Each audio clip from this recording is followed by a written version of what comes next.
Welcome to your Astro Forecast for the week of July 29th, 2024. I'm Sarah Nicole. This is Twisted Goddess Tarot, and my mission is to help you navigate the cosmic energies with greater awareness.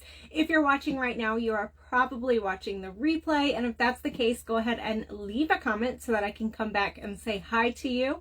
If you're new here, we do this every Monday where I chat about what's happening in the skies to bring light to how this week's astrology may affect you. Of course, this is going to be at a collective level. How these astrological events are going to affect you personally is going to depend on how it's interacting with your personal birth chart, okay? And that's called a transit chart, right? When we pull up your birth chart compared to what the transiting energies are doing and looking at how it's affecting you personally. But this, in this live, we're just going to be doing more of a general collective, what's happening in the skies. So this week is a little bit of a slower week, but that's not to say that there's not things happening, right? So I'm talking about when I come on every week, we are touching base on what's happening this week, like the movements that are happening. It doesn't mean these other things aren't happening. So for instance, last week we talked about Chiron retrograde. That is still happening even though we're not talking about it today, right? Even though we're not talking about it for this week, that's still happening. So this week we have two things. So this is going to be a real quick one.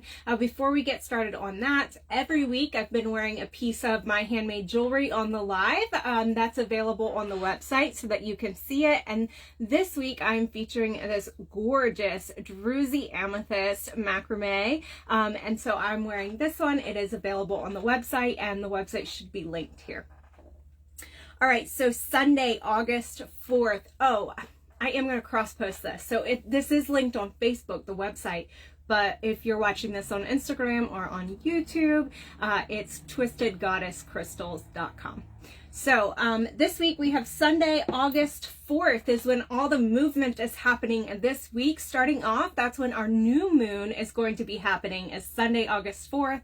We have the new moon at 12 degrees of Leo. So the new moon marks the beginning of the lunar cycle. It occurs when the sun and the moon form a conjunction, which means that they meet at the same exact degree of the zodiac. So the new moon represents new beginnings, it represents openness, it represents hope. So it's a really beautiful time to sit quietly and allow an intention to rise up. What manifestations would you like to bring into your life during this lunar cycle? So that is why the new moon is the time that we set intentions. Hey, Jocelyn, because it is the beginning. It is when we're starting something new. And anytime you're starting something new, you want to set intentions or set goals that you're going to work towards, right?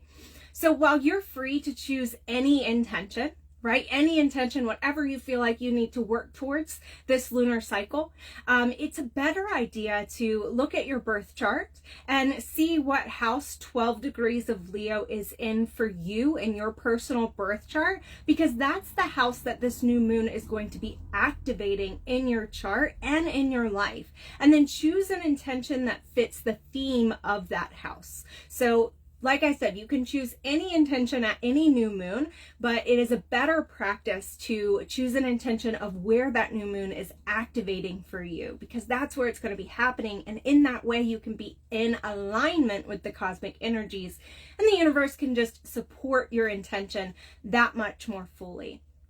So if you ordered a 2024 new moon manifestation guide from me back in December, be sure to reference that this week as we have the new moon coming up on Sunday.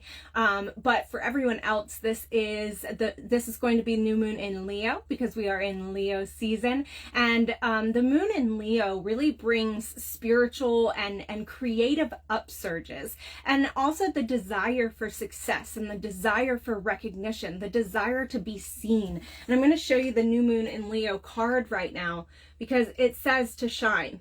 Right? Shine, be seen, take up space, right? That's what the new moon in Leo really teaches us to do. So Leo is the showboat of the zodiac. So don't be afraid to go big with this one. Don't be afraid to choose that intention that you've been maybe too afraid to select in the past, right? Go big. The Leo new moon really asks you to shine. This new moon particularly, this Leo new moon particularly, really has a beautiful energy because it has some harmonious aspects to Mars and to Jupiter. So it's really inviting you to bravely, Mars, move towards your blessings and your abundance, Jupiter. Of course, with every new moon, we have 2 fruition points, right? And when I say fruition points, what that means is that 2 points where your intention should see fulfillment or growth. Oftentimes we talk about setting our intentions at the new moon, and then we talk about celebrating the achievement at the full moon. But from the new moon to full moon is only 2 weeks. And I've talked about this before, but I feel like I don't talk about it as enough. So I'm going to try to make a point to mention it at every new moon to remind you all that actually we should be setting 2 intentions at every new moon. We should be setting a short-term intention, which is a goal. That's all an intention is, right? It's a goal. A short-term goal that you can feasibly accomplish or you can feasibly see come to fruition within 2 weeks at the next full moon, okay? So for this Leo full moon, the short-term fruition point is August 19th at the Aquarius full moon. And then we should also be setting an intention or a goal that is a longer term goal, because every new moon also has a long-term fruition point that is going to be about 6 months away. That is going to be the next full moon that is in the sign that this new moon is in. So for this Leo new moon, the long-term fruition point is going to be February 12th, 2025 under that next Leo full moon, okay?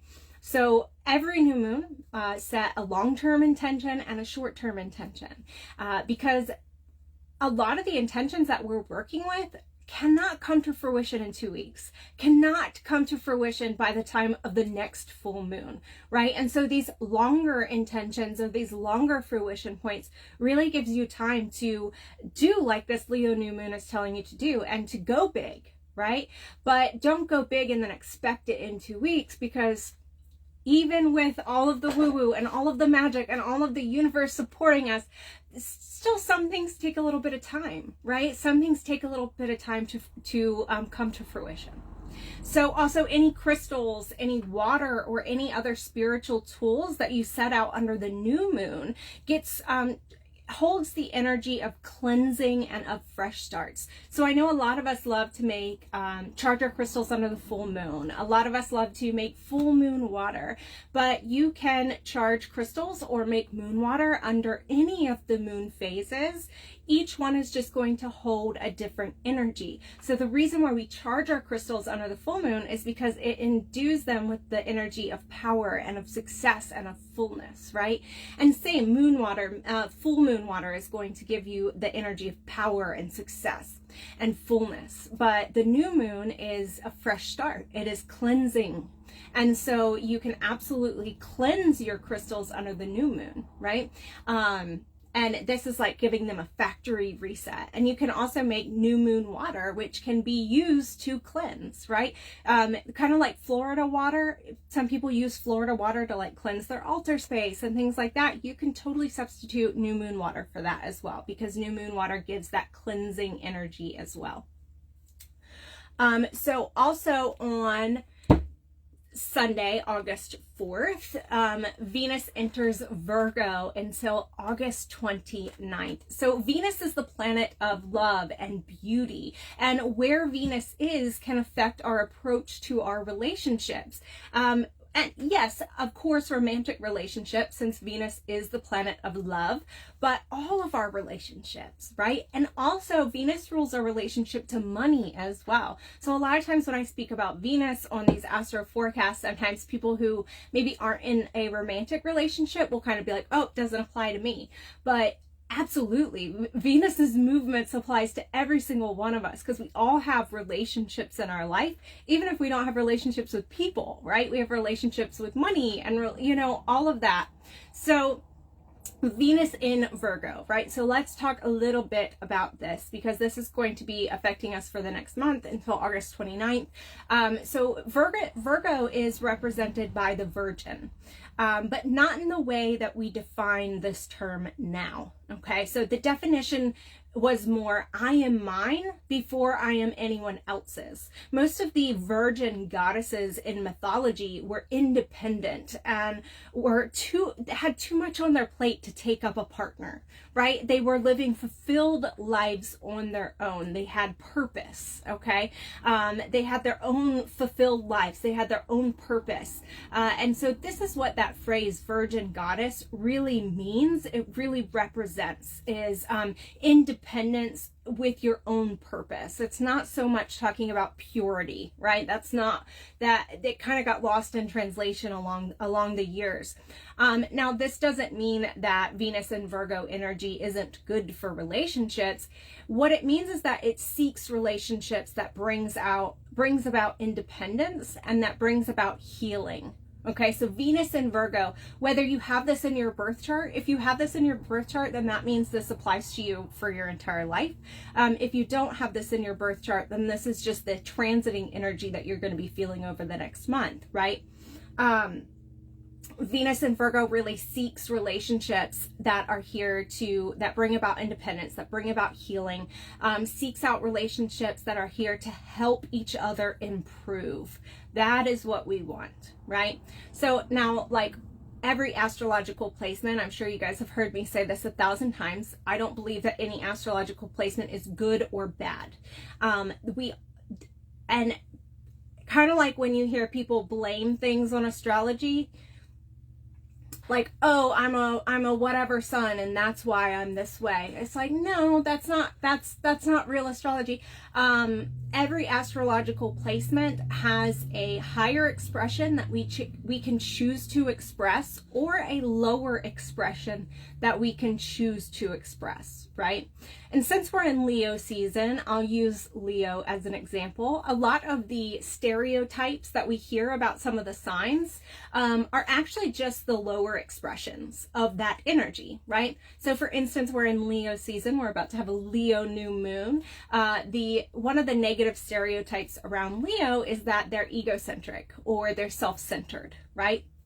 That's not true of all Leo energy, but that is absolutely the lower expression of Leo energy. But we have free will, and astrology is here to teach us how to work with the energies that we've been given and use them to their highest good. And so all placements are going to have a higher expression and a lower expression that we can choose to portray or express, right? And if you get a birth chart reading from me, this is what I do in your birth chart reading, is I go through and we talk about the higher and lower expression of all of your placements so that you can see where you're at in your growth. Are you still interacting or expressing the lower expression of some of your places? Did you used to do that and you've now grown into the higher expression? It really is like soul shadow work, a good birth chart reading. But this one, Venus and Virgo, so like I said, they all have a higher expression and a lower expression. But this one, Venus and Virgo, we definitely see a very wide gap in what the higher expression and the lower expression can look like. So if you're expressing Venus and Virgo from the lower vibration, it can look like being too idealistic in love, which can lead to disappointments. It can lead to excessive criticism, never being able to get a relationship past the honeymoon phase because you're really hyper aware of all of their flaws. But if you're expressing Venus and Virgo from the higher vibration, it can look like two independent people who have their own lives and their own interests and their own passions, who also have a beautiful life together. True interdependence, not codependence and not hyper independence as a trauma response. So the main lesson while Venus is in Virgo, the main lesson in love while Venus is in Virgo, is to accept others as they are and to accept yourself as you are, as well as curbing the desire to fix someone. So at the heart center, while Venus is in Virgo, we don't really want showy displays of affection, right?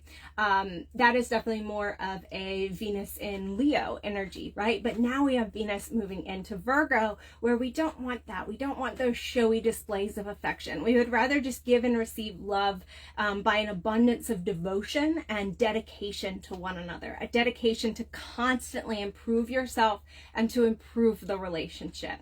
So the main lesson this month, while Venus is in Virgo, is to not settle for less than you deserve. Not settle for less than you deserve, but to also not be overly critical either, okay?